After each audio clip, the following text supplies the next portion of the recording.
3600 ரூபாய்க்கு வந்துட்டு இருந்த கிலோ இப்போ 800 ரூபாய்க்கு தான் வருது.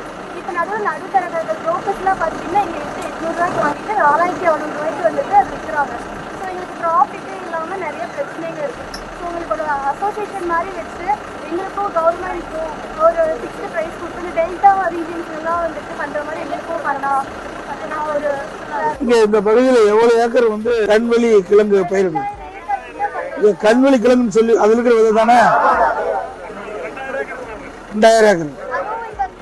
விலை கூட்டுற மாதிரி விதையை மட்டும் கொடுக்கறது இல்லாமல் அது வந்துட்டு பவுடர் மாதிரி ஆக்கி கவர்மெண்ட்டுக்கும் விவசாயிகளுக்கும் டேரக்டாக ஒரு கரெக்ட் இருந்தால் நல்லா இருக்கும். அதிமுக ஆட்சிக்கு வந்த பிறகு புரியுதுங்களா, எங்களுடைய சொன்ன மாதிரி நம்முடைய நிதி இருக்குது, மார்க்கெட் சொசைட்டி மார்க்கெட் கமிட்டிங் இருக்குது, அதில் இதை விற்பனை செய்கிற மாதிரி பண்ணிக்கலாம்.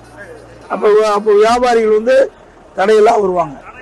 இப்போ நாங்கள் கேள்விப்பட்டோம், வெளி மாநிலத்திற்கு வருகின்ற வியாபாரி, வெளி மாவட்டத்திலிருந்து வருகின்ற வியாபாரிகள்லாம் இங்கே வந்து கண்வெளி விதையை வந்து வாங்க முடியாத ஒரு சூழ்நிலை.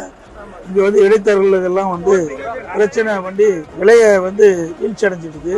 விலையை வீழ்ச்சியில் மீட்டெடுக்க நடவடிக்கை எடுப்போம். அதிமுக ஆட்சி வந்த பிறகு உங்களுக்கு நியாயமான விலை கிடைக்கிறதுக்கு நடவடிக்கை மார்க்கெட் கமிட்டிகளை விற்பனை செய்யறதுக்கு ஏற்பாடு செஞ்சுக்கிறோம்.